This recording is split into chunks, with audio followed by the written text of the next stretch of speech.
cook the food.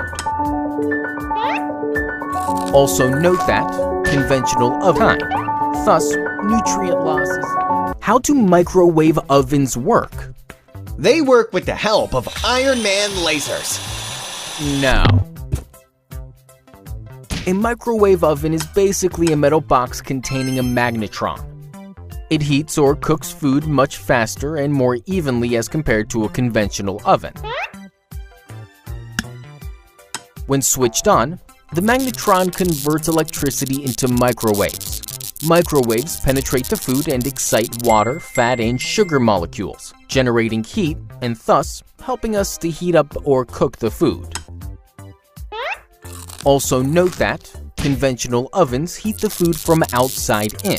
Hence, the outer surface of the food is exposed to heat for a longer time, thus causing the food to cook unevenly. However, in microwave ovens, as microwaves penetrate the food is cooked more evenly in less time, thus is less as it is exposed to heat for less amount of time.